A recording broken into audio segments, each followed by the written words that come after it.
What if control erodes further, though? What if the last person who knew how to stop something, or the last person with the password, dies or quits?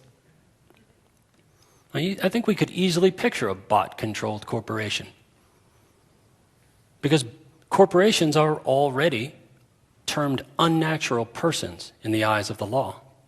They have all of the rights of a human being: privacy, freedom of speech, with the big difference being that they don't ever die. And that's very similar to a bot. So what if steps were made by corporations to give civil rights of some type to bots? For instance, that you don't have the right to delete them from your system. And that sounds a lot like DRM, actually, come to think of it. Because you got to ask yourself, who controls the data on your system and in these systems?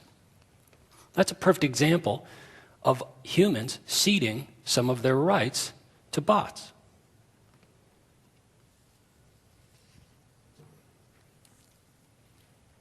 So where does that leave us? I don't think it's this bad, although I have painted a very dreary picture. If I count through it, I said that bots' environment is exploding in size. Their power over us is increasing vastly. Humanity's value is plummeting. And let's see, we're losing control of civilization. But I do think there's hope, because one thing humans do supremely well is adapt. We're incredibly flexible and adaptable creatures. Now, bots are inflexible without us. And even primitive human societies can innovate tremendously when necessary.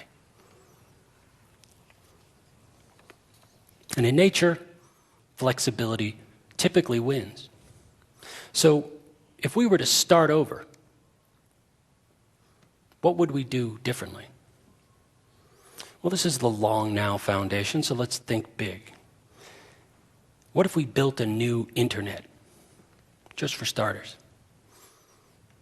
But this time, built it to benefit the greatest number of people possible. And what if we tried to make it support our preferred way of government, that is democracy? Because I think in the past, we've built systems as a tool for society. What if we made systems, IT systems, the fabric of society itself, a reflection of it? Could we build an operating system for democracy? Could we hard code our values into the DNA of civilization?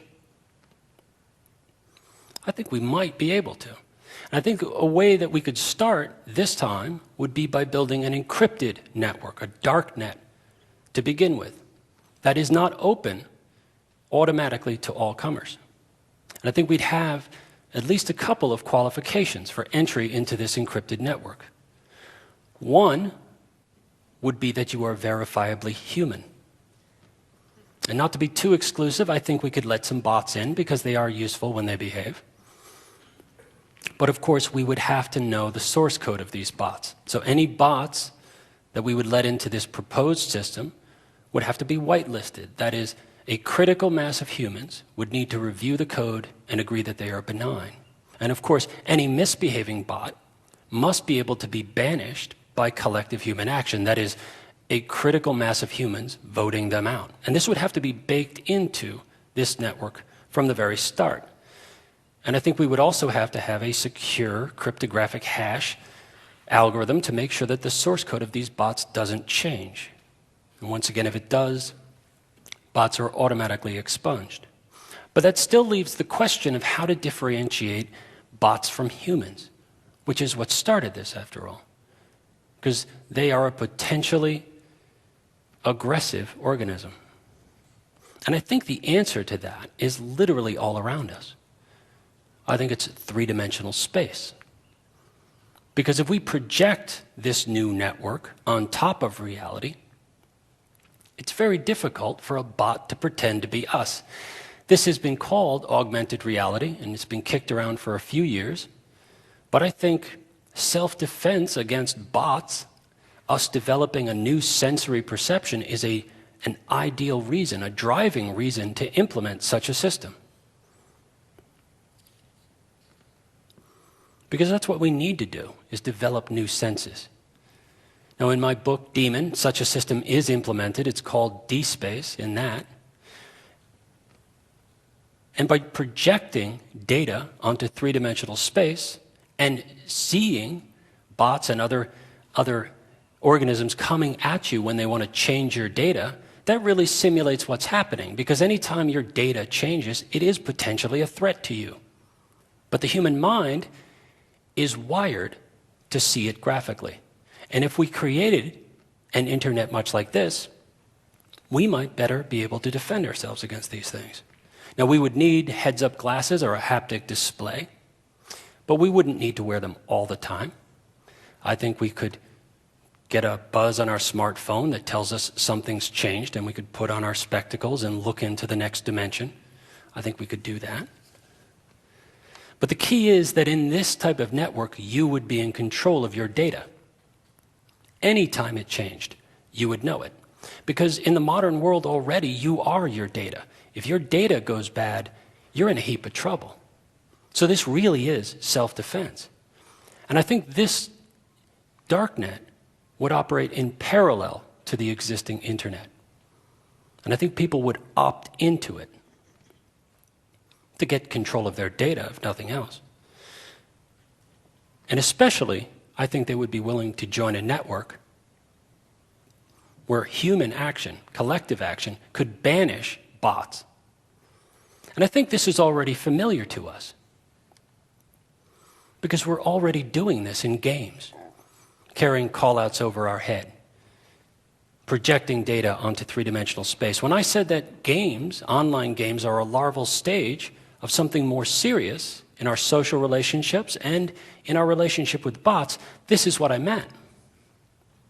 I think we're practicing for something in online games. Social networks, wikis, online games.